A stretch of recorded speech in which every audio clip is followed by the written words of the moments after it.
100 days of streaming. This is Theory of Entertainment, and I'm your man Lex. So, on today's stream, I'm going to be doing something a bit different. I want to do this maybe once a week if I can, maybe more, because I'm really big into games. And in particular, I find that there's a lot you can learn from games as well, not necessarily just through the story and the narrative, but specifically through the mechanics of the game. Oftentimes, game mechanics communicate things that can't really be communicated without the use of said mechanics. And I want to kind of dive into that a little bit, at least once a week here, and kind of figure some of this stuff out and learn with you guys, right? In terms of what can be learned from different games as well. So today is going to be a gaming episode.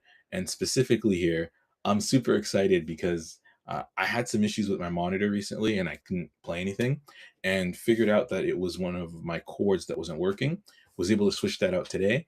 And I got my monitor working nice and beautifully now. So I'll be able to do some gaming here on my Mac, believe it or not. I'm going to be using Microsoft's Game Pass today to play some Marvel. Of course, we got to play some Marvel. Specifically, I'm playing Marvel Cosmic Invasion for today. And I'm doing so because it's the only Marvel thing I could find available here inside of Game Pass. And we're still on that wonderful weekend that is the brand new day weekend of release. And so far, it's been great. I've seen the movie twice already. Looking forward to seeing it again. Second time around, it was definitely different watching the movie because you know what's coming, right? And because you know what's coming, you're kind of seeing things from a different perspective. There's a ton of foreshadowing that they have early on in the film, which is great, and there's a ton of different things as well that stand out. But I think the biggest thing for me, at least, is watching it through a second time, is seeing all the certain things that are different. So the first time around, there's a specific theme that just jumped out at me and was just huge. And then the second time around, there was another scene that also jumped out at me then as well. And I do want to get into some of that. Hold on here. What's on my controller? There we go. So I do want to jump into some of that in my spoiler review, of course. But the spoiler review isn't out yet, but it is out soon. I actually went to watch it today so I can sort of prep for that. I need some time digesting here, but sometime within the next 24 to 48 hours or so, you're going to get that spoiler review and you're going to get my thoughts on the movie in detail. And most likely, I may do a super spoiler review on this one, depending on how the spoiler review goes. So keep an eye out for that. Hit that like button, subscribe for more on Spider-Man Brand New Day and when that spoiler review is released. I'm also going to be doing some more content on the movie after the fact, right? But for now, I just want to chill, enjoy a good game, and have some fun here. So I'm going to boot up uh, Marvel Cosmic Invasion here. I'm going to share my monitor and let's have some fun, all right? Ooh, Xbox. Shout outs to Asha Sharma for all the major updates. Dotemu 7 Studio and Headbang. Now I've played this briefly before, maybe like the first lesson or so. Basically, like almost fresh playthrough. I like the Marvel games put up there as well. You gotta watch the intro. You gotta.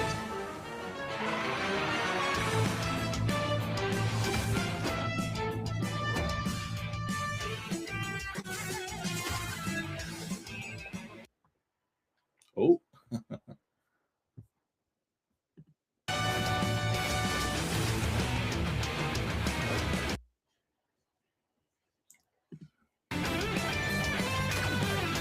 Alright, guys. Let's check.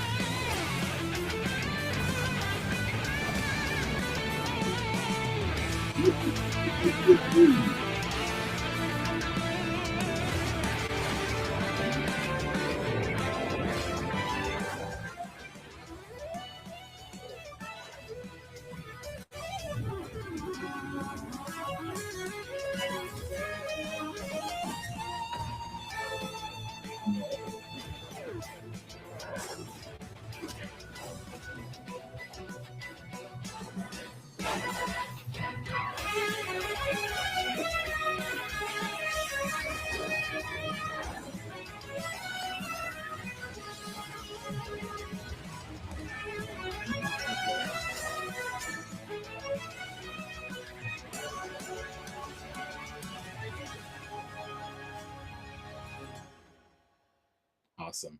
Okay, so I love the collection of Marvel figures. Really, really cool. So I love the collection of Marvel figures that are in this. Really, really cool. There we go. Had to figure out a way to pause so I can yap a little bit. So I love the collection of Marvel heroes in this. Really cool, really, really sweet. Enjoying each and every single one of them. That was a great intro. Awesome intro. I love the 80s/90s vibe that this thing has going.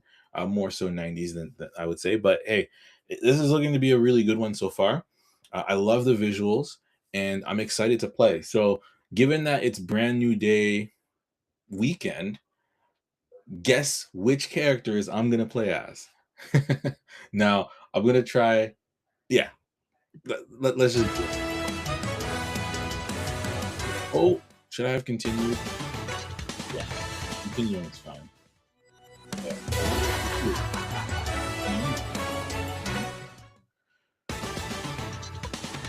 So this is the training. It's like what I'm gonna do is I'll redo the first one. I don't even remember what happened.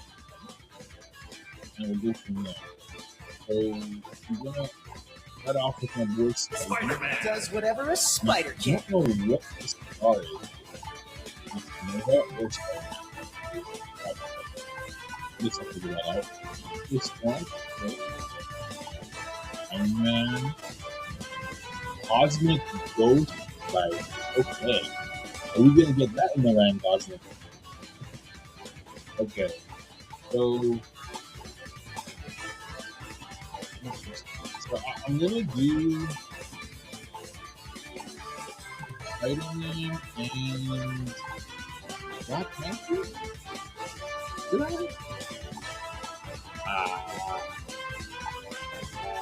We'll go Spider-Man and Spider-Man. Cyclops, it's on. A mighty evil is waging war across the cosmos.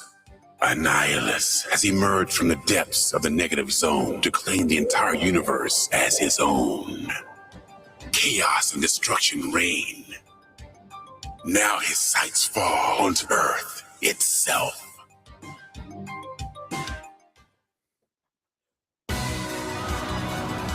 Perfect. Not gonna lie, that was a bit of a lackluster voiceover, but you know, hey, maybe that was the purpose of it, to make it really feel like it was a old school game with battle. Okay. Don't need the old spider sense to figure out there's trouble downtown. Watch out, these bugs have been sent by Annihilus himself. Astonishing. Wait, is that Keaton? Hold on. It sounds like Keaton. Come here, you. That's a crazy job. Try this on. Yeah. And those of you who don't know, okay, I can pause. Perfect. All right. So, Josh Keaton, Spectacular Spider-Man, almost everyone's favorite Spider-Man, at least everyone who's on the younger side, let's say. Yeah. Awesome performance. Super upset that the show got canceled because it was going somewhere really special. But yeah, one of the best Spider-Man shows ever, Spectacular Spider-Man. It sounds like they got Josh Keaton for this one. I could be wrong on it. I could check after, but looks like Keaton's doing his thing. Knockdown City coming up. Sit this one out. Combo sense tingling. He is my favorite Spidey voice actor. Him and Neil Patrick Harris, I think, are top two in terms of my favorite Spidey voice actors.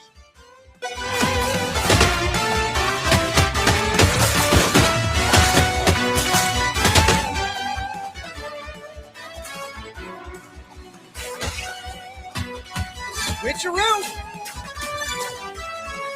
Yeah. Yes, Scotty.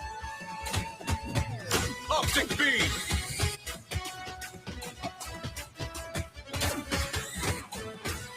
He's like, I need to recharge. listen. Somebody get in here.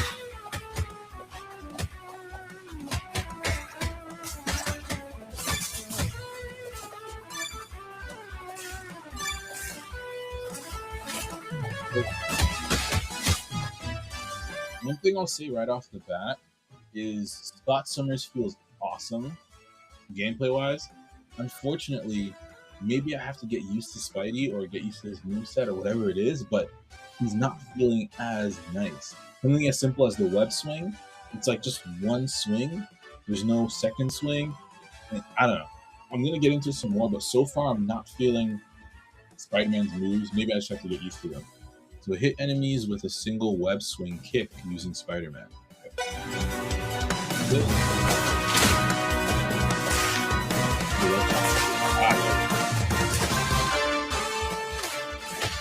No papers today, huh? So just use this. Sit this one out. And one of the moves I like is this one. Okay? Over here. This one. Free food. Sweet.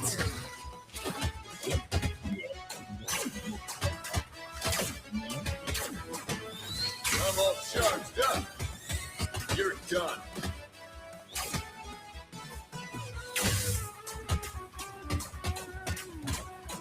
He's over there. Look at this.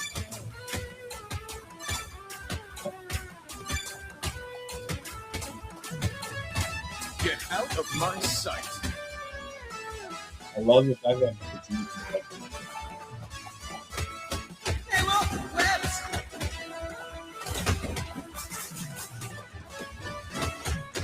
Wet cartridge is running low. Oh, whoa.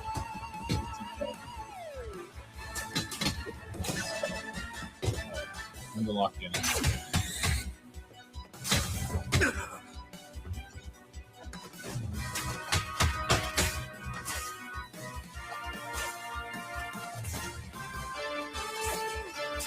That swing kick will get me through a whole line of bags.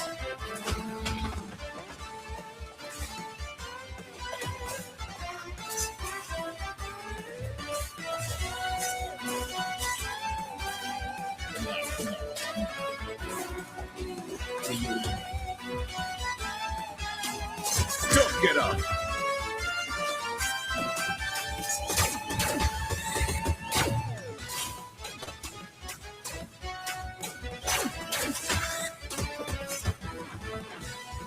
Optic blast. I need to recharge. Spectacular. Sit this one out. So, one thing that was upsetting me there, and it's back to what I was saying again, is that whenever you web swing, there's limited mobility. The whole thing about Spider-Man is that he's quick, he's active, he's agile, he can do a bunch of different things. It's like, as soon as I web swing, the first time, there's nothing else I can do. Like, I can't web swing into a web swing kick. Like, that's a problem to me. Watch it.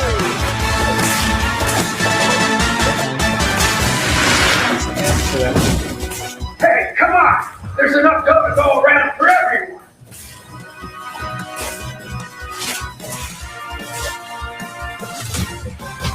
Alright, so you can web swing into a web swing kick. It looks like there's a bit of a delay between it where you have to wait for the initial web swing input to end and you're back in the air, and then you can do the other web swing, which they should allow you to cancel into a web swing kick. But anyways, let's just keep playing. That's the point where it was so annoying fighting in air that I just had to switch to Cyclops.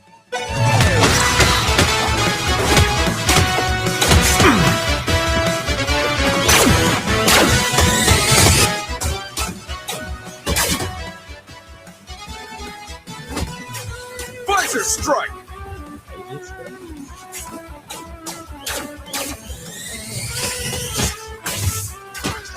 Optic burst. I Need to recharge.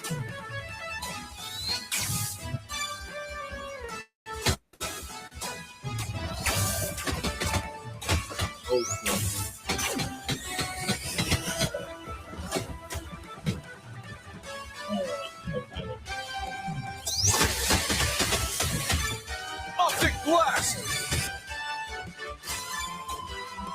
Food keeps you in the fight. You're just not on my level. Optic launcher.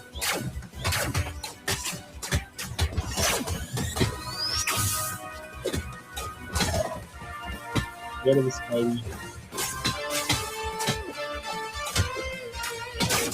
Optic beam.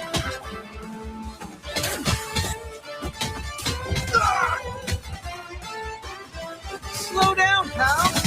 Head shooters are running low.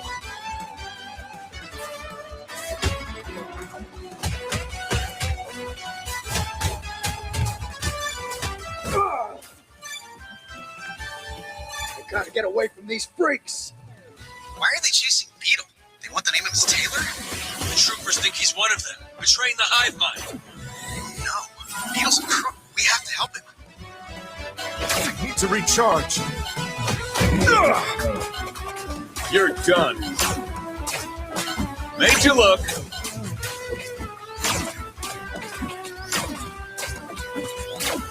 Visor strike. Scott Summers is OP, my God. OP. Overpowered. Like, man. Like, I get the range stuff, which is fine. But, man, even his melee don't play either. His melee does not play. Oh, man. Like, you just saw that, right? Super fun to play with. Enjoying him a lot. But yeah, that melee is really fun. Another cool thing about what I see here is it'd be really nice if you've ever noticed, especially with action adventure titles, you always get the melee combos, but you never seem to get the ranged combos. It's rare, where someone's essentially fighting completely from range and also doing combos, right? I find that much more rare.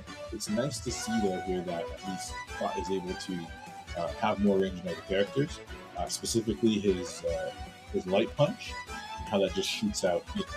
I think that's great. Anyways, time to destroy this level. Don't get up.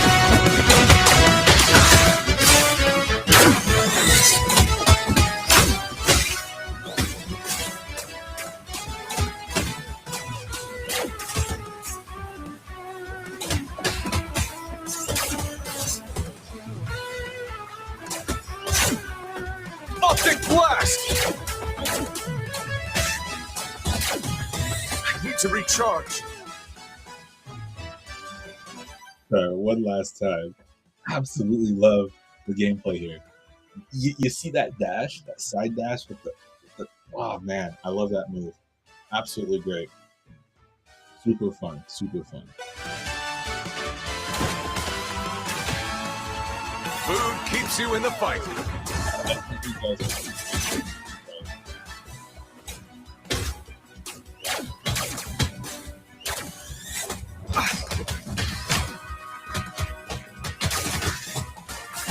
Web cartridges are running low. Got some web on ya. Visor strike. Come on. You can have my share of the loot. No! Don't! Please! Life threatens. All will fall for Annihilus.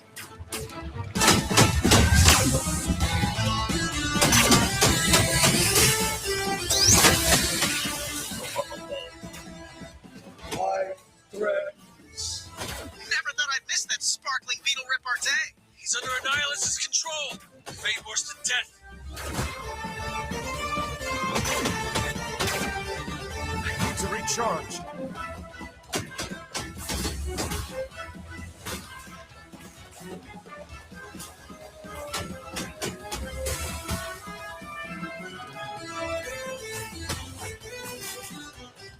Web cartridges cartridges are running low.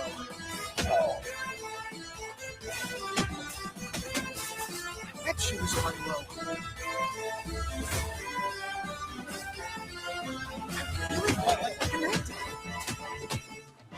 Get serious, Spider-Man.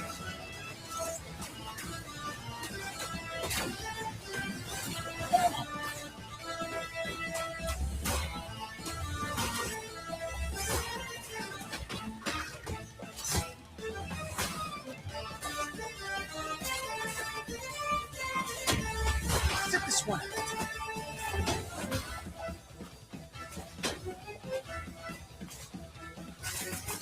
Web cartridges are running low.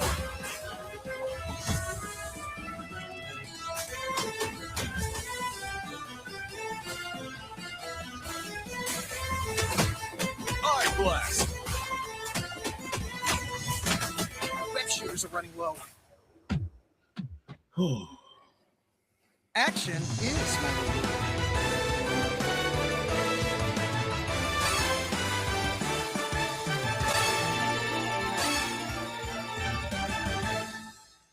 cool. So it looks like the characters level up as well, which I didn't notice the last time I played this, which is pretty cool. It looks like, yeah, my Spidey just needs to level up. Maybe that's why I'm not able to do cool stuff yet. He needs to level up. We'll see. It's nice that that's there.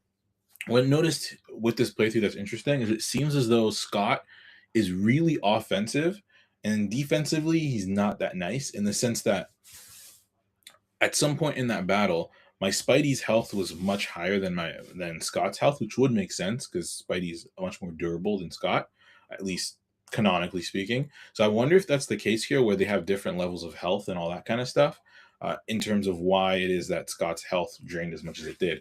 Also, I mean, I was kind of using him a lot, so that kind of makes sense too.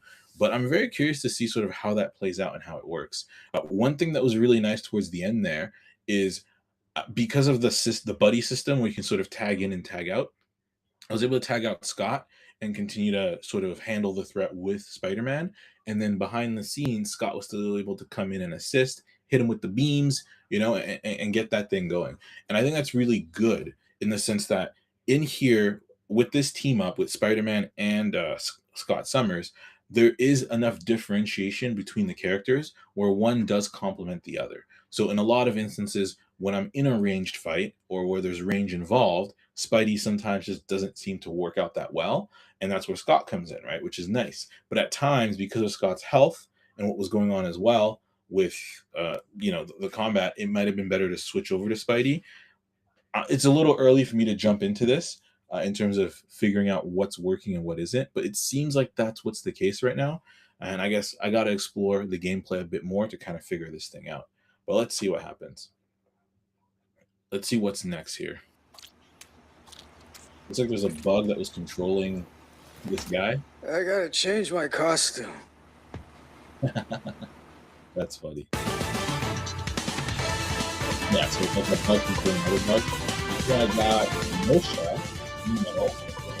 and then Telecourier, Operation Dreadnought.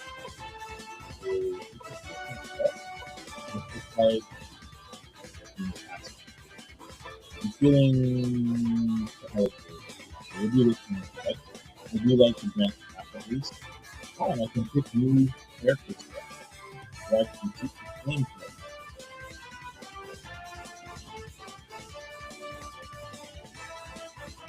Yeah, I'll just keep the same character. Caging the greatest intellect the world has ever seen, Shield shall rue the day. Imparticles, who dares shrink MODOK? Nonsense! Unhand me, masters! Get it, Pipsqueak.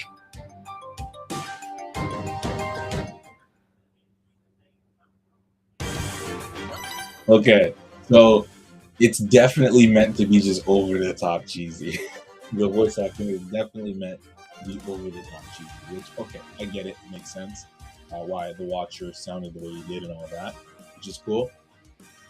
Man, that was funny. So if you notice, I'm sticking to two characters here, Spider-Man and Cyclops, rather than switching up. The reason why I'm doing that is not just because it's, brand new day weekend, but also because I want to learn their mechanics a bit deeper and learn how they play better.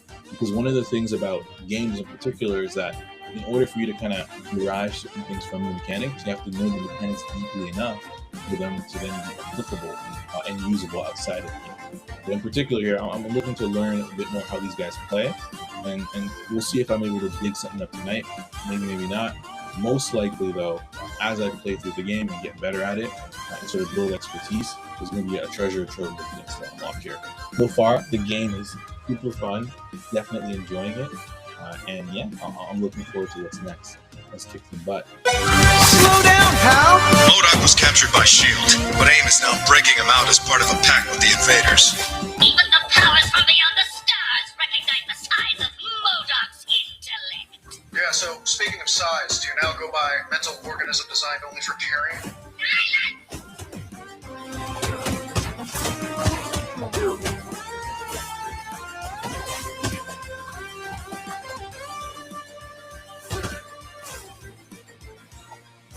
Switcheroo!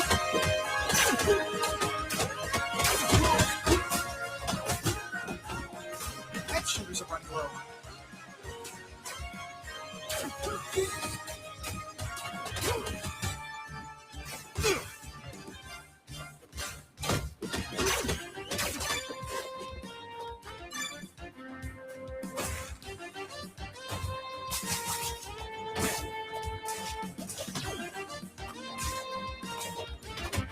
Hey, look! Webs! Web cartridge is running low. You're done. I need to recharge. Try this on.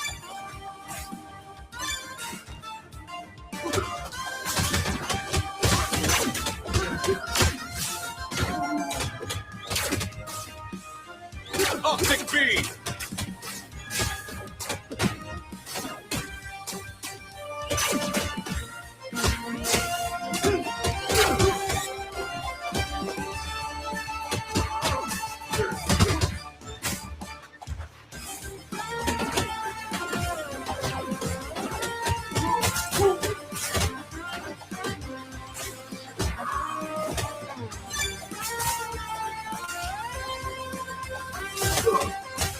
Sit this one out.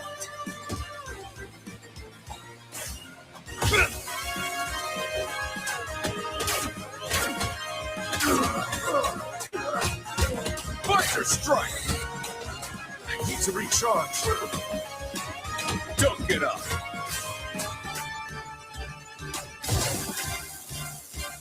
Oh,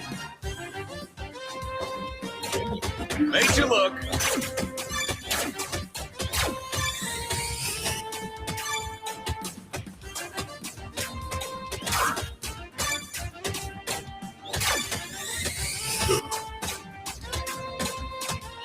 I need to recharge.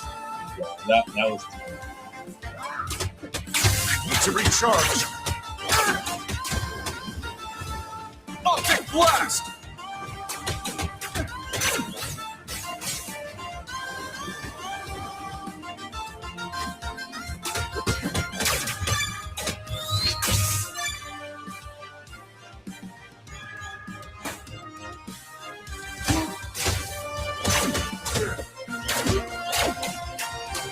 okay.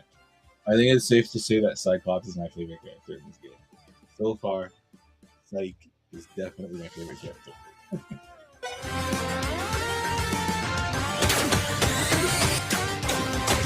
You're done. I need to recharge.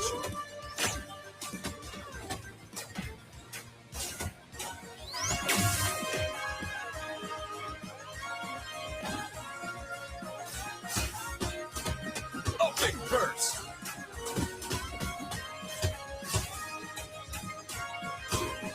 MODOK must have reached the helicarrier's deck by now. We have to catch him before he can join up with the bugs.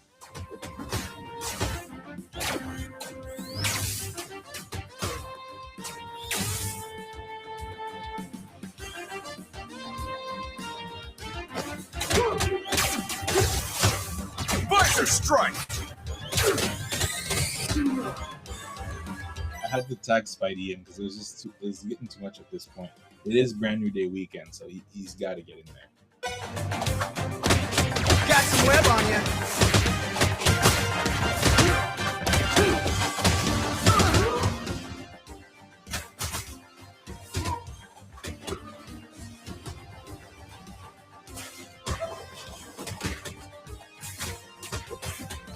Hey, look, webs.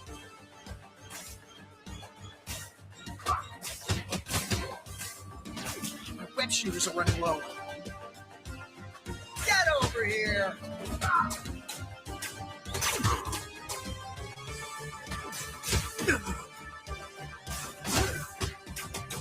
Optic blast! Sit this one out. Whoop. Feeling spectacular.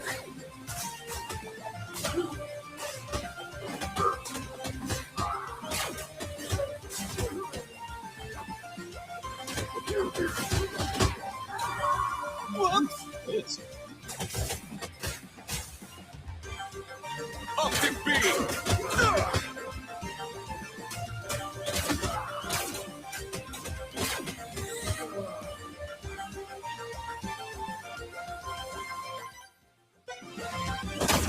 Food keeps you in the fight.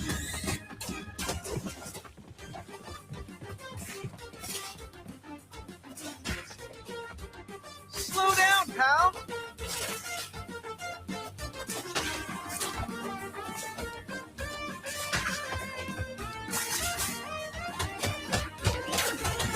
Web shooters are running low.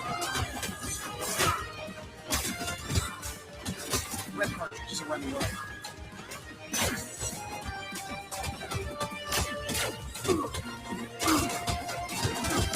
Don't get up.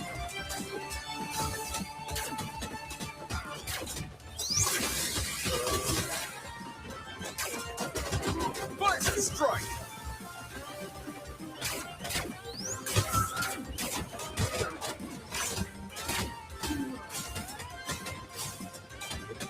I need to recharge.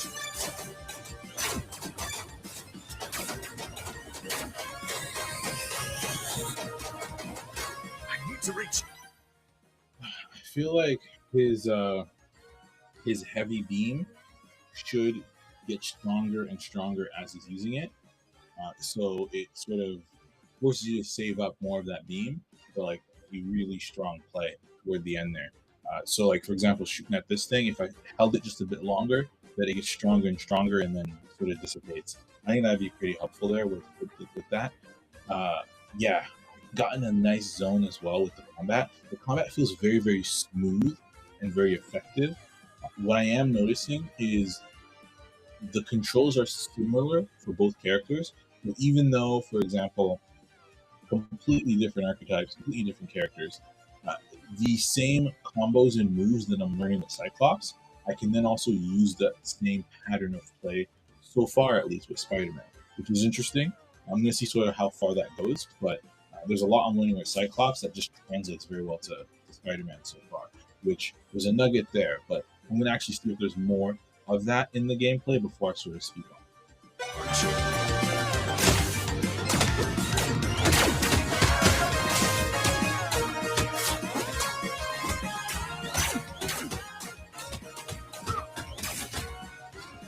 Optic blast!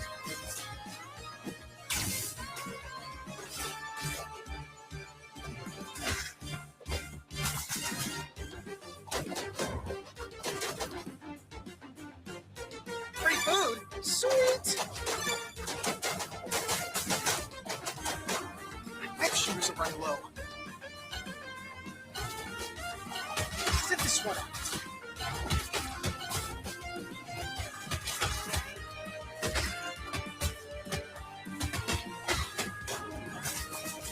Web shooters are running low. Switcheroo!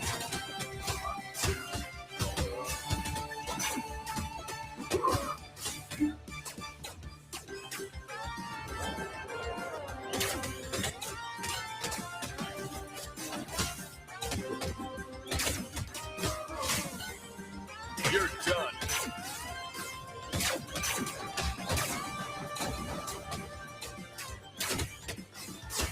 Visor strike!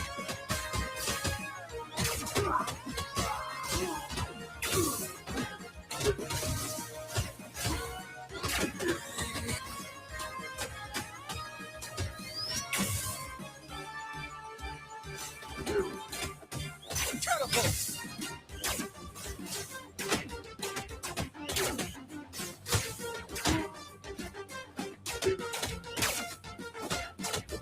Optic beam!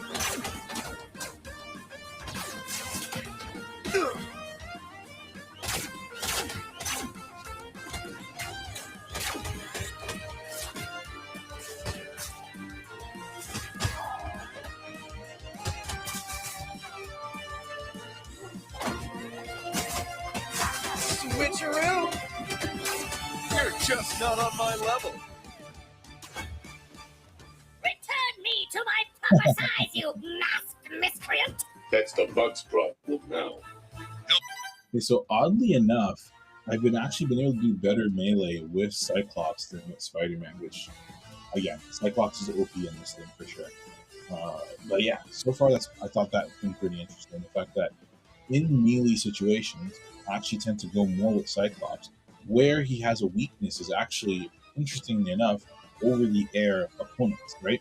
So he doesn't have an anti-air from what I can tell, which would be helpful in a lot of circumstances where he's being attacked from the air. But specifically, he's got the visor. Just give him a quick beep beep, and it's in there, right? So interesting design choice, at least. So whenever I'm facing an aerial opponent, I actually have to switch to Spider-Man to be able to web swing kick them and get them out of the air, and then switch back into Cyclops. So that's interesting, and I think, dare I say, it might be a fault like within the design. But let me continue playing. Alien invaders, masters, thought better of you.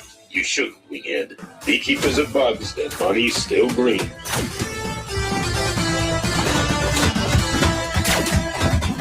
Hey, look! Webs!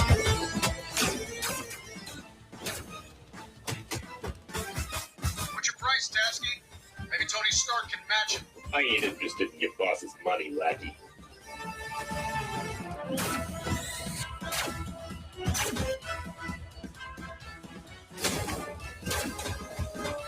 Strike fast, web slinger. You know, astonishing. Eye blast! Web shooters are running low. Come here, you! Got some web on you.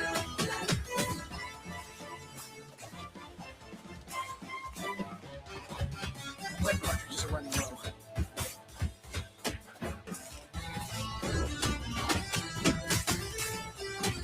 Try this on.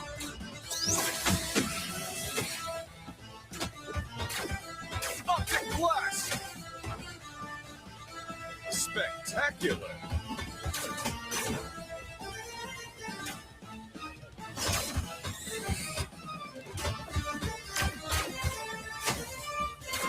I need to recharge.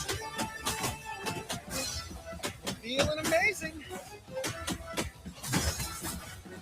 Gotta focus. Switcheroo!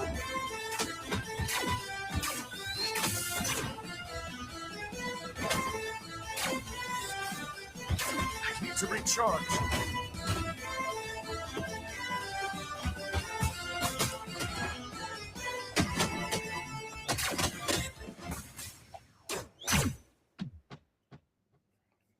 Huh, this was tough. Not.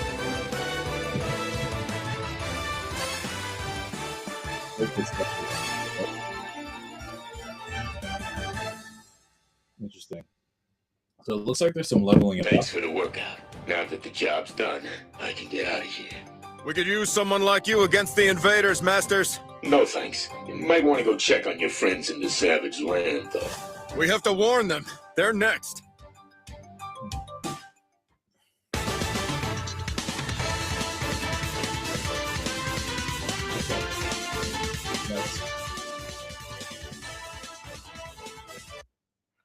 All right, so that was interesting. Again, same thing. I'm not sure. I'll learn as I'm playing in terms of the situation with the health. But again, Scott Summers' health got really low towards the end there, whereas Spidey was A-okay. Maybe it's a healing factor. I don't know. But I'm interested to sort of seeing the deeper ways in which these characters are differentiating from one another, because they do feel as though they're very similar in terms of the controls, in terms of how you play them, all that kind of stuff. But there's a differentiation I think that matters, that needs to be there, that I'm not seeing yet, at least early on, right? Which is fine. Which is fine. I'll figure that out and see it within the mechanics. Now, one thing I do want to speak on in there that I think was very, very specific is that going into the level, if you guys recall, I specifically said that I wanted to stick with the same characters because I wanted to learn the gameplay, learn the mechanics a bit more before switching off into other characters. Another thing as well is when playing this time around, I actually stuck to using Scott Summers or Cyclops a lot more than actually switching to Spidey. Again, similar principle here, which is like drilling down and focusing specifically on one thing and focusing more on that first before branching off into those other areas and those other aspects of things. Now, that's a principle of gameplay, right? Specifically, it helps me to get better with one character. And then the things I learned from that one character, I can use with other characters as well, which is a great principle to follow, not just in this game, but in multiple different games. If you're picking up a fighting game for the first time, right? Not just, this is more of like a beat 'em up side scroller. If you're picking up a fighting game for the first time, everybody knows that, sticking to your main, getting and having a main is actually really, really helpful when it comes to learning that fighting game, specifically learning the fundamentals and the mechanics surrounding it, which is what I'm doing right now with this game. And then the things that you're able to learn from getting good with that one character, you can then carry over into other characters until eventually you discover the character you love the most, right? And that's a gameplay thing, a gaming thing that those who have played or play games often enough are aware of, right? Now, I point that out because there's something specific about that that's important, in that when understanding that principle of how to play the game in that way, that principle itself follows in other areas of life as well. In that oftentimes in life, you don't necessarily have to get good at everything, right? You can focus in on one thing. But specifically, by being able to focus in on that one thing, the things in which you learn and are able to understand within that area or field, whatever it is that you're focusing in on, those things and principles, specifically principles that you're learning from the thing that you're studying, those translate to other areas of life. And they translate in surprising ways that you don't necessarily think would make sense, but they're very, very much true. I'm going to give a quick example here, which is physics, right? So physics in particular, when you're learning physics, you tend to learn the principles surrounding physics at some point in the process, right? And when you learn a principle, regardless of where that principle is learned, because it is principle, right, it tends to often carry over into other realms of reality, specifically other realms in your life. I just shared the principle in terms of getting good with a character in a video game or getting good at a game, right, which is focusing on that one character and then moving on from there, focusing in on one discipline and moving on from there. So just on the topic of principles, there's the second law of thermodynamics. I believe it's someone called the law of entropy, which is this idea that things within a closed system will move more and more towards disorder. Essentially, this idea being that the closed system, if it's something that is being left to its own devices untouched, it's going to get more and more disordered, more and more messy, right? That's the principle in physics. And it translates in a lot of different areas and in different ways. One of those ways, though, is that it also translates into your life, is this idea that if you don't take care of something, if you don't tend to something, it's going to become destroyed. It's going to be in disarray, right? And it's actually really, really interesting. It's kind of fits with a little bit this weekend's movie, Spider-Man Brand New Day, and this aspect of friendships and the importance of friendships, right? And how key those things are. This I'm going to get more into in terms of in the spoiler review of the movie, but I'll dive into it now, which is this aspect of friendships and how whenever you have friends, you build those relationships, right? And those relationships are good. But then if something happens, say you move away or whatever the case might be, and then you come back, what's interesting is that the relationship you had is no longer the same relationship. It's like as you move away and then you come back, that relationship evolves in a way in which is dependent upon whatever investment you're putting into it. So the law of entropy essentially shows up in relationships, in that if you do not take the time to tend to and fix and arrange that relationship, it sort of destroys itself on its own and becomes its own vapor in a sense, right? It's really weird, or really, really interesting in terms of the aspects of how that even works, how this law of entropy all of a sudden is a physical thing we're observing in reality, and yet it also somehow plays into human psyche and psychology. Crazy, makes no sense at all, but that's how principles tend to work, is that when you discover a principle in one area, it translates into another, and that's regardless of the field or whatever it is, right? And what's interesting here, at least, is whenever you're gaming, it's the most fun way to figure out principles. It's because the game itself is built into that fun, right? The fun mechanic of it all. And by making the game fun, essentially, you're making it easy to pick up these principles, and in turn, allowing you to take them with you. But of course, games can get difficult and more complex. And specifically with a game, it takes time to get used to those principles and to learn what is woven within to the game, right? However, once you do, you can take those same principles and carry them back into life. Now, that to me is awesome and amazing, especially when you're able to learn them through the gameplay. It does take a while, though, when you're playing a game, but games actually fast track this speed much, much more than, say, real life, for example, or any other way. So oftentimes you kind of have to translate that speed, right, between one and the other. And in fact, right now, one of the things I'm doing, because I'm learning to become a better YouTuber, all that kind of stuff, one of the things I'm focusing on right now is my 100 days of streaming. Why am I doing my 100 days of streaming? Because I want to focus in on getting good at streaming, right? But in becoming good at streaming, what that's going to do is build the right types of disciplines required for me to also get good at creating videos, also get good at doing other aspects, thumbnails, other aspects of the job. I'm going to get good at those as well, right? But right now, the key thing I'm focusing on is the streaming in particular here, which is I'm streaming this game, and I'm streaming basically every night. So that is the principle ultimately, right? That we're able to pick up just from playing this game, and from playing other games as well. And it's very, very small detail, right? It's like if you don't even think about it, you won't realize it's there. But once you realize it's there, it's very, very much there. So with that said, I'm going to focus in again and play just a little bit more here, and then we'll call it a night. So we'll do one more level, and then we'll call it a night from there.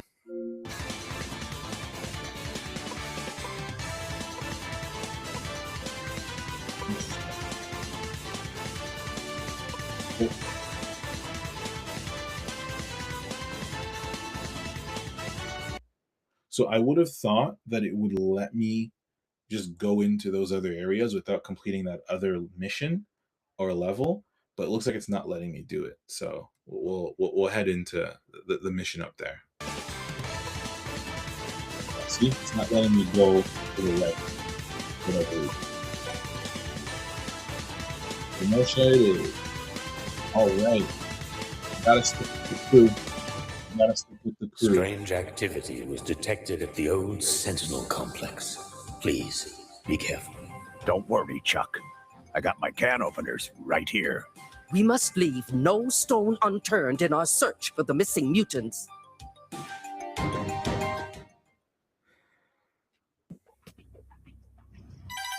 I always love Wolverine's dialogue.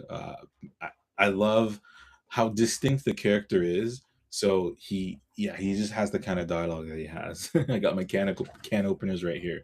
He doesn't sound very Canadian, though. I'll say that much. I would have never guessed that the guy was a Canuck. But yeah, nonetheless, I do definitely appreciate his dialogue. And shout outs to, once again, those 90s X-Men character designs. Absolutely amazing. Might be the greatest superhero costumes ever, to be honest. Well, speaking of which, Spidey's costume is, I think, probably the greatest or second greatest superhero costume ever, just because of how consistent the costume has had to stay since its initial release, because of how well it was designed, right? People have tried to tweak it, improve it, but they just haven't been able to. It's just that awesome, man. Shout outs to Ditko. Detected. All must fall to Annihilus. This old bucket of bolts learn new tune. kid.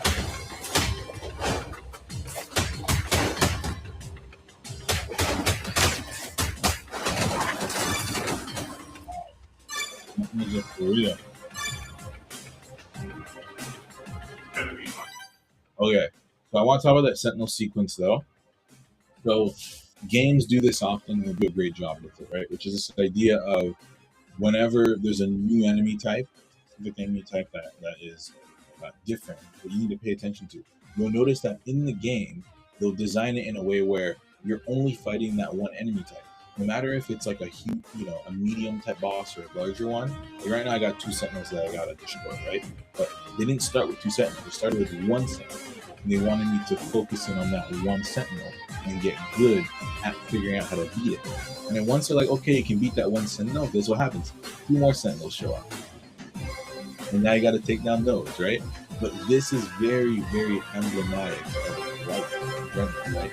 And whether that's you designing in life or you going through the aspects of life, right? Oftentimes, once you get good at being able to deal with one challenge, that's when the new challenge will come about in front of you that you have to sort of deal with. And it's like the way that you know you're ready for that new challenge is that new challenge is there. Believe it or not. If the challenge wasn't there, you'd be ready for it. There's a lot of things that we're protected from that you don't even realize until the protection is no longer there. But typically, when that happens, we're ready in most cases for whatever that challenge is, and that's how sort of the games tend to be designed. Oftentimes, is you have that mini boss, let's say, and then later on in the game, that same mini boss is now 6 or 7 different enemies that you're facing.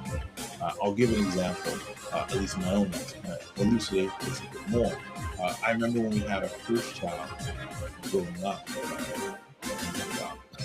When we had our first child, my wife and I guess we went in marriage, right? It was the most wild, difficult thing to have a child and deal with all the differences that come from having a child, right? And you're like, whoa, this is crazy, this is nuts, this is the hardest thing ever, right? And that's what you're feeling like at that stage of life. Just like how I was fighting that Sentinel earlier, and I was like, oh man, this is crazy. Like, I can't even web pull him. Like, what's going on, right? So that happens. And then once we beat that situation, so once we sort of started to get a handle on one child and how to care for them and all that kind of stuff, and just the rhythm, right? At that time, you get pregnant with the second child, and the second one comes. And then what's interesting is, as you have that second one, and you're now in that scenario, again, huge shift, change, all that kind of stuff, right? With 2 children. What's interesting now is, we're now, my wife is pregnant with our 4th at this point in time. And now it's like, oh, it's a 4th child. But on the way, it's like all the different things that were difficult and hurdles back, 5, 6 years ago, right, as parents, are like just another thing that we're dealing with at this point in time, right? And it's not that difficult at all to deal with. Similar to how within the game, you fight that first Sentinel, and then later on you're in a battlefield fighting 5 or 6 Sentinels, and it's not nearly as difficult as it was maybe when that first Sentinel there. And there's something weird about that in life that tends to happen, right? And come across it, right? It's a pattern in life, whatever it is, right? And within the game, you have that same pattern show up in such a quick, small instance. You blink and you miss it, it's right there.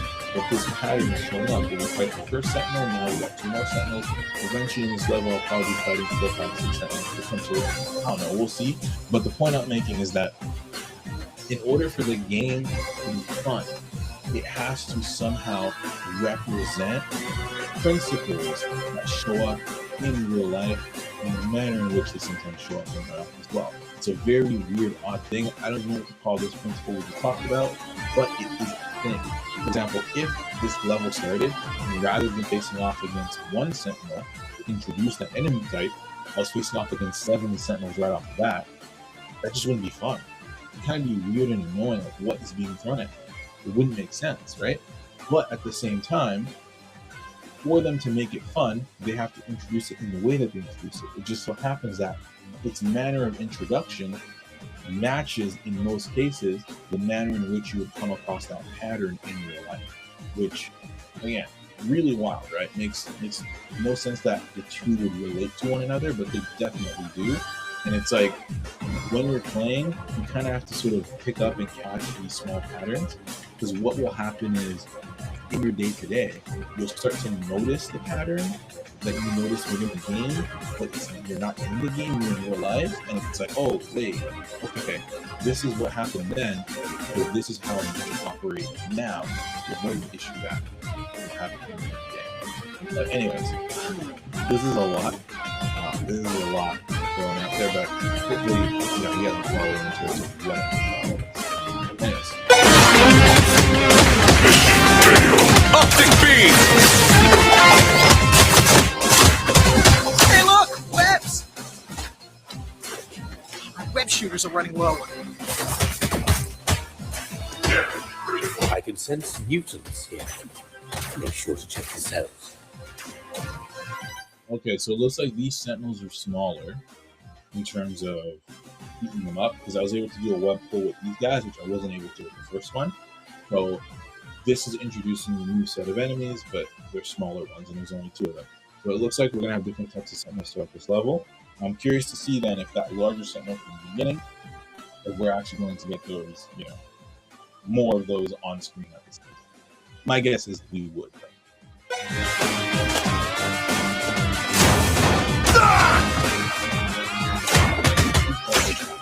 Don't get up!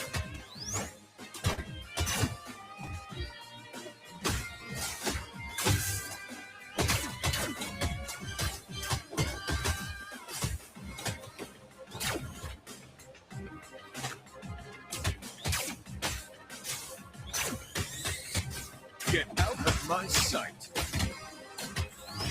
I need to recharge!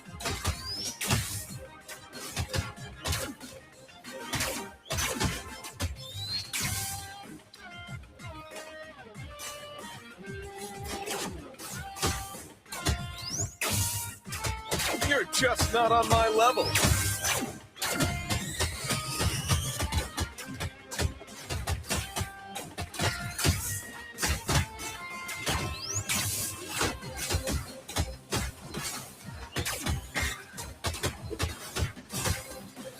Slow down, pal!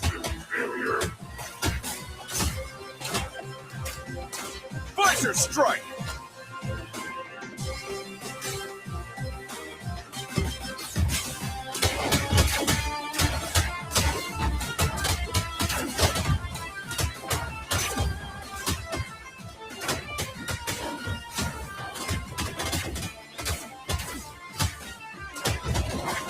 Get serious, Spider-Man. Since when do Sentinels have pilots? A mystery indeed.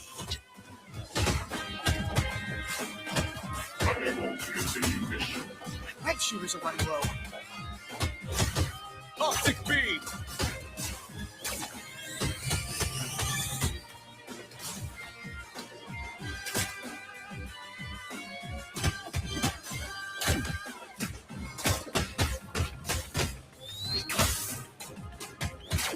Optic blast! The prisoners are now safe. They've mentioned other mutants being kidnapped by Sentinels to some other location. These bugs don't have the brains for this type of outfit. Whatever it is, they'll have to face the wrath of the elements. Try this on!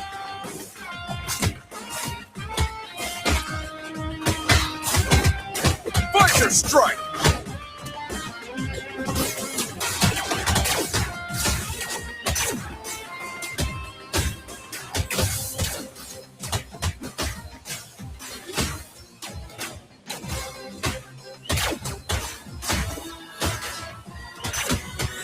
You're done.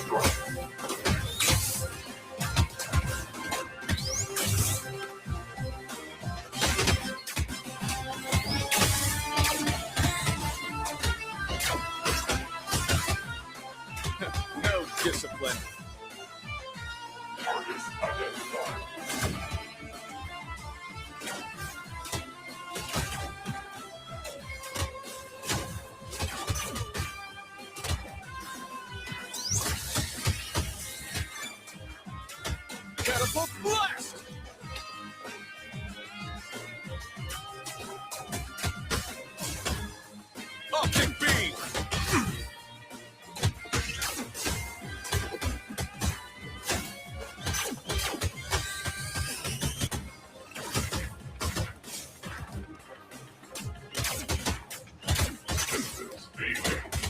Optic blast!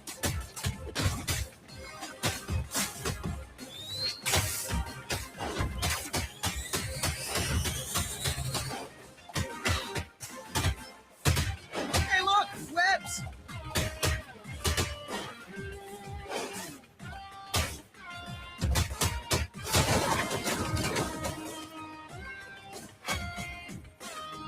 It's one of these AIM bucketheads. Master Mold online. Annihilus must live.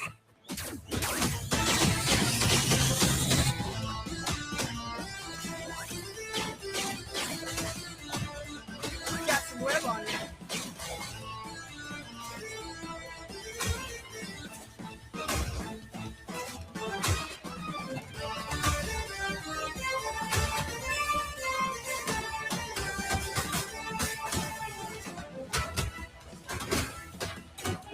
Optic beam!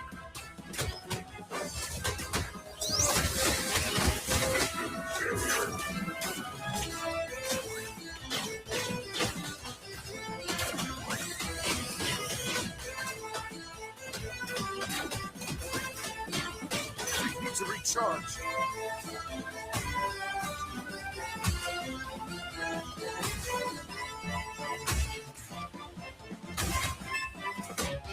Try this one.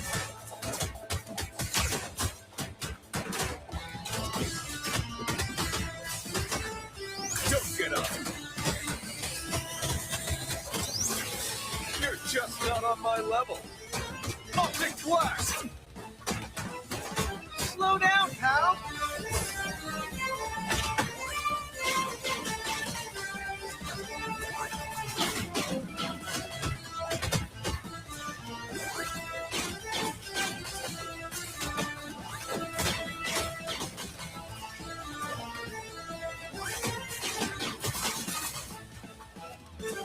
Hey, look! Webs!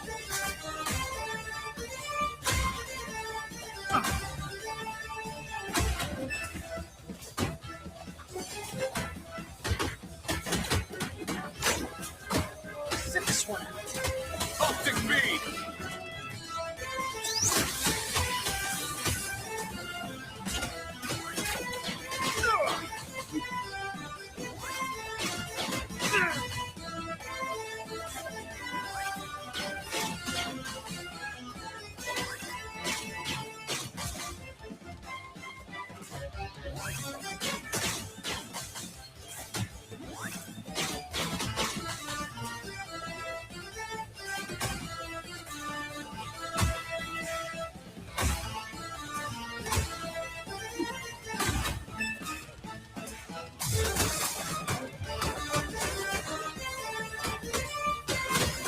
Inner time!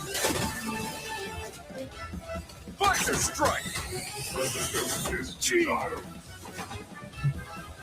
Spectacular!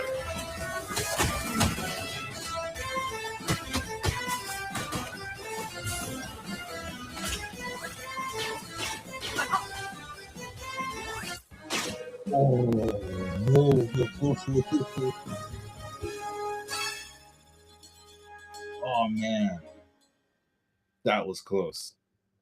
That was close. Return to mission select. Return to main menu. Wow. Wow. Okay.